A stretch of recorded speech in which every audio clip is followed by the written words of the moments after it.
Recognize Representative Flores. Thank you, Mr. Chairman. I'd like to thank the panel for attending today. We've got two subjects I'd like to talk about. One is somehow offshore drilling safety wound its way into a discussion about seismic activity. And just to make sure we understand the nexus between the discussion we're talking about today and some of the red herring comments that have been thrown out regarding offshore drilling safety, I think it's important to try to build how that relationship works. So, Mr. Cruikshank, let's start with you. So let's assume that the PEIS is issued February. What's the earliest that drilling would occur in either of these two areas, Mid-Atlantic or South Atlantic, if we have a lease sale and if we approve drilling permits? What's the very earliest that would happen? Well, the first thing that would have to happen is that the Secretary would have to decide to include those areas just in the assuming they program did. Right. For 2017 to 2022 for a frontier area where we would need to do just a short answer. Just what's the earliest? I mean, how many years? It would probably be towards the latter half of the next 5-year program. Right. So, I mean, we're talking 4 years at the earliest, 5 years, something like that? Yes. So we've got substantial time to address the issues related to offshore drilling that have been raised today. The next question also from Mr. Cruikshank is this. One is, your agency has made policy changes with respect to offshore drilling safety, has it not? You and Bessie. I'm including you collaboratively with Bessie. That's correct. Okay. And has the industry made any improvements in offshore drilling safety? Yes, the industry has upgraded a lot of its practices as well. Okay. So, I mean, so the bottom line here is safety improvements have not stopped irrespective of what Congress has done regarding the Commission's report. Is that correct? That's correct. Okay. And just by way of comparison, Mr. Barnes, what's the earliest? I mean, your regulatory system is a lot different in many ways. It's much more efficient than what ours is. What's the earliest, if seismic activity was approved in a particular area today, what's the earliest that drilling would occur offshore Nova Scotia and Canada? Usually, if seismic is approved and seismic is acquired, there's usually about 2 years between when the seismic program is finished and when a company decides to undertake a drilling program. Right. And so drilling that's an industry decision as opposed to a government decision. Right. So drilling would be later on then as well. So. That's correct.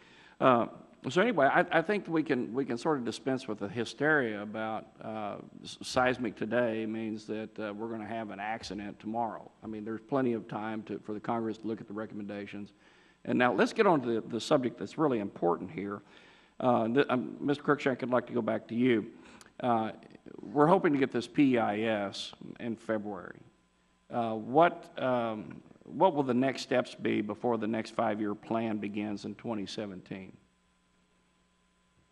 Are you referring to the next steps with regard to the seismic activity? Well, but in order to get to where we can have a 5-year lease sale plan, what would happen? The next 5-year plan is due in 2017, as I understand it. So what steps do you have to make between the PEIS and the next lease sale? This programmatic EIS does not feed particularly into the next 5-year program. The Outer Continental Shelf Lands Act has a very involved process for developing the 5-year program, right. which we will be kicking off in the coming year. This doesn't necessarily mean that we're going to have a lease sale in the Mid-Atlantic or South Atlantic area in the 2017 plan, right? That's where correct. I'm going with this. The decision has not been made yet.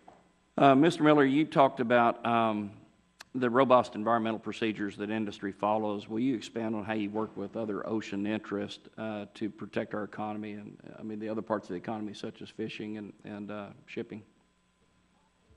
The vessels that are working and will be working off the Atlantic have a professional group on board that communicates with the shipping industry and the fishing industry while we're out there. They, besides the marine mammal observers that are on board, the vessels also employ what we call a chase vessel that is an escort vessel to help with to communicate with the fishing business. Those are on all of our operations within our industry. Okay, thank you. And Mr. Miller, a follow-up to that, has there been more, in terms of risk to marine life, is there more risk from the other activities in the ocean such as shipping and fishing or seismic? Which one has the greater risk profile to marine life? I'm not an expert on that, but I know that within the last 40 years, we have not seen an event, a mortality event in the seismic business. Exactly. And I would assume that the shipping business may be a little bit different. And Mr. Barnes, what are your observations in that regard, in terms of other economic activities in the ocean versus seismic activity? Which has had the bigger impact on marine life?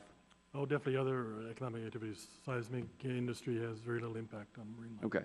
So I think we've proven today that seismic activity is an important precursor to any energy activity offshore. It doesn't mean that it's necessarily going to happen.